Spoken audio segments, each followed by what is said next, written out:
According to Sayyidina al-Muayyad al-Shirazi, an 11th century Fatimid Ismaili luminary, the real reason why the Quran commands the believers to physically turn towards the sacred masjid, the Kaaba, as their exoteric Qiblah when they pray, is that the inanimate Kaaba is the Qiblah of the physical body only.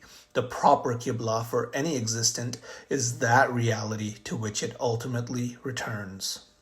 The physical body is made of dust and the elements of the earth, and this body eventually returns to and becomes dust. However, the exoteric Qiblah, which is the inanimate Kaaba, is not the Qiblah of the human rational soul, which is spiritual and immaterial. The human soul has its own Qiblah, which is a subtle, latif being, and not an inanimate object. While the human body is created from dust and matter, the human soul is created and given spiritual life by the Holy Spirit, Al-Ruh Al-Quddus. This is mentioned in numerous Quranic verses, according to which God completes creation of the human being by breathing into him of his spirit.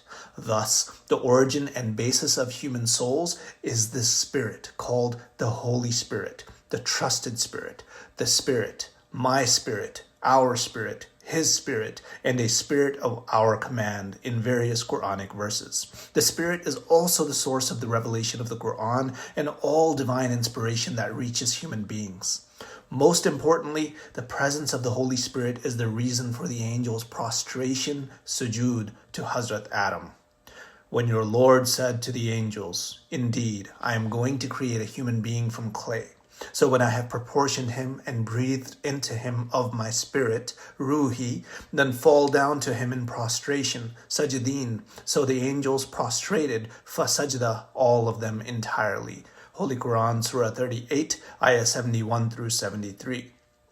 The angels were ordered to make prostration or sujood to Hazrat Adam because the pure soul of Adam was the receptacle of the Holy Spirit, Al-Ruh Al-Quddus. This effectively means that Prophet Adam himself was the very first Qiblah from the viewpoint of the Quran. Sayyidina al-Muayyad writes, "The first Qiblah that God, may he be praised, commanded to turn towards is Adam, the living Qiblah, Hay Qiblah." The Holy Spirit that was manifest in the pure soul of Hazrat Adam is transmitted and inherited through the succession of prophets and Imams. The Quran refers to Prophet Muhammad being inspired by the Spirit in Surah 42, Ayah 52, in which the Spirit is also called the light or Nur, by which Muhammad guides to the straight path. The Holy Spirit is also the source and reality or hakika of the Holy Quran and continues in the lineage of Imams from the progeny of Muhammad. In this respect, Imam Jafar al-Sadiq explains how the Holy Spirit is always present in the prophets and Imams at all times. Gabriel is the one who came down with revelation to the prophets, while the Holy Spirit, Al-Ruh Al-Quddus, is with them and with the successors, the Imams, never departing from them, strengthening them, and guiding them on behalf of God. The divinely inspired knowledge and pure soul of the Imam of the time, due to the Holy Spirit that permanently illuminates his soul, human soul at all times, as Sayyidina al-Muayyad explains, the spiritual faculty is called the Holy Spirit, through which the Imam speaks, thinks, hears, apprehends, and expounds from the above of the hereafter. Since the Imam of the time is the bearer of the Holy Spirit, and the Holy Spirit is the origin and the place of return for all human souls, it follows that the Imam of the time is the esoteric Qiblah of the rational soul, just as the Kaaba is the exoteric Qiblah for the physical body. For this reason, the Imam Jafar al-Sadiq has declared, "We are the Kaaba of God, exalted is He, and we are the Qiblah of God, and we are the sacred sanctuary of God."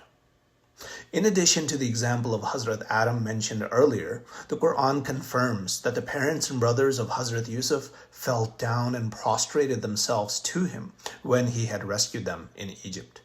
Surah 12, Ayah 4 says, "When Joseph said to his father, 'O my father, indeed I have seen in a dream 11 stars and the sun and the moon. I saw them prostrating to me, li sajidina.'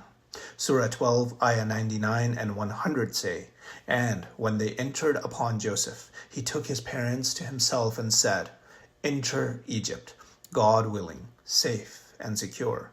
And he raised his parents upon the throne, and they bowed to him in prostration, Kharu lahu sujadan. And he said, 'O my father, this is the explanation of my vision of before. My Lord has made it a reality.'" Since the Quran allows angels and human beings to prostrate themselves before Hazrat Adam and Hazrat Yusuf, it is equally appropriate for murids to prostrate themselves before the Imam of the time, who is the spiritual inheritor of the light and Holy Spirit of the prophets. Ibn Qudama al-Maqdisi, born in 1147 and died in 1223, was a renowned Sunni scholar and jurist from Damascus, known for his influential contributions to the Hanbali school of jurisprudence, particularly in works like Al-Mughni. Ibn Qudama writes that when at the grave of Prophet Muhammad and sending salutations upon him and seeking his help, one should face Prophet Muhammad's grave, turning their back to the Qiblah. Sayyidina Nasri Khusro in his Jami al-Hikmatain says, "The Zahiri meaning of the Salah is the worship of God with the physical body by turning towards the Qiblah of the physical bodies, which is the Kaaba, the house of God, the exalted in Makkah. And the Batini meaning, Ta'wil of the Salah, is the worship of God with the rational soul by seeking the inner knowledge of the book, and the Shariat by turning towards the Qiblah of spirits, who is the living house of God." In summary, Sayyidina al-Muayyad al-Shirazi highlights that Hazrat Adam, as the living Qiblah, was the first Qiblah according to the Quran. The Quran also depicts Hazrat Yusuf as a Qiblah with his family prostrating to him. These examples help illustrate that beyond the exoteric Qiblah, the Qiblah for the human rational soul is the Holy Spirit, Al-Ruh Al-Quddus. As the bearer of the Holy Spirit, the Imam of the time serves as the esoteric or Batini Qiblah for the rational soul, akin to the Kaaba, which serves as the exoteric Qiblah for the physical body. This perspective underscores the spiritual dimension of worship in Ismaili practice, emphasizing the profound connection between the Imam and the innermost essence of human existence. We shall conclude with a hadith of Prophet Muhammad. Gazing upon Ali is an act of worship. Al-Nazar illa Ali ibadah.